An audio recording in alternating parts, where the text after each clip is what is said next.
All right, everyone, welcome back. So you've been digging into FEMA's role in disaster relief, and wow, let me tell you, it sounds like there are some seriously strong opinions out there. Definitely a hot topic. We're diving deep today into excerpts from an article with a pretty provocative title.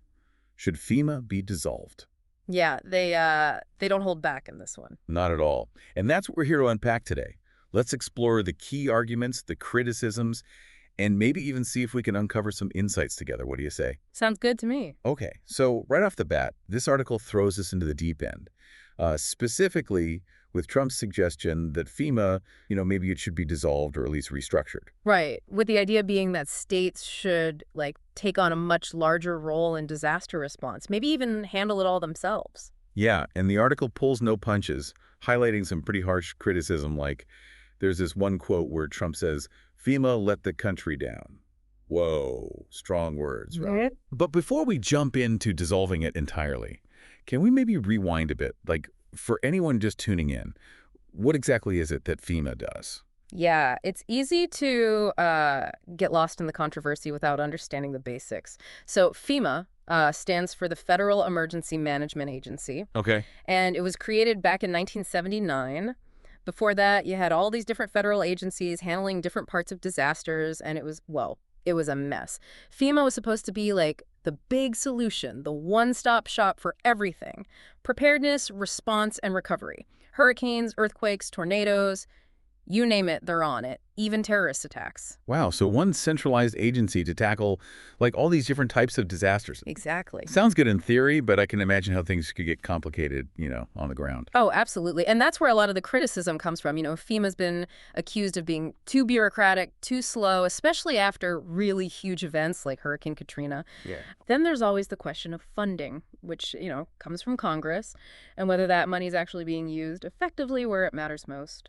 It's interesting because the article also brings up this idea, like, what if states just manage their own disaster response? Hmm. Part of me thinks that could make sense, right? Local officials are closer to the issues, and they probably get the needs of their communities better than someone, sitting in an office in Washington, D.C. Yeah, there's definitely logic to that. It's something that some other countries have tried, actually. Oh, really? Yeah, like Switzerland, for example. Over there, disaster response is mostly handled at the cantonal level, which is kind of like their version of states. Okay. And they're really big on using local knowledge and getting the community involved. Huh. That sounds pretty efficient. Are there any downsides to, like, their system? Well, one of the big worries with a purely local approach is that you might end up with unequal resources.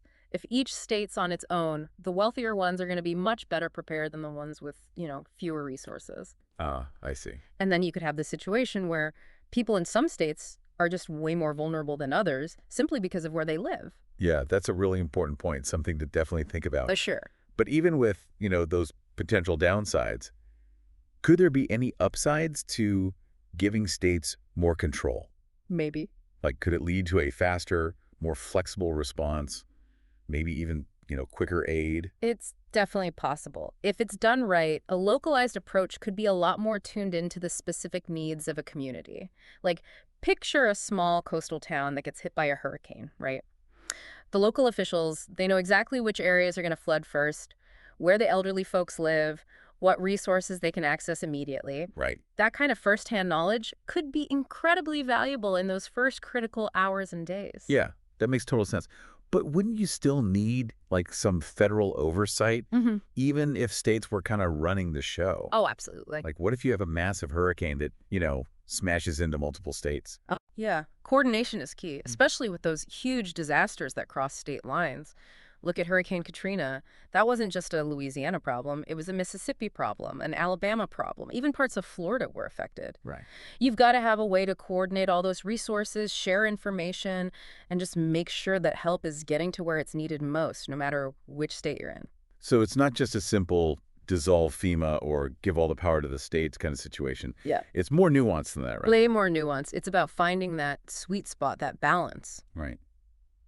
What do you think, everyone listening in, is there a way to, like, keep a strong national system, but also empower states to be more, responsive to their own communities? That's the big question, isn't it? And as we, think about the future of disaster relief, we can't just focus on the structure. We have to think about funding, training, the technology we need to deal with all these, well, increasingly complex Yeah. challenges, right? Climate change is already making these extreme weather events more frequent and more severe. So the system's got to be able to adapt and evolve. It is definitely a lot to think about. Thanks for taking this deep dive with us. Keep asking those questions and stay engaged in these critical conversations. See you next time. See ya. Bye.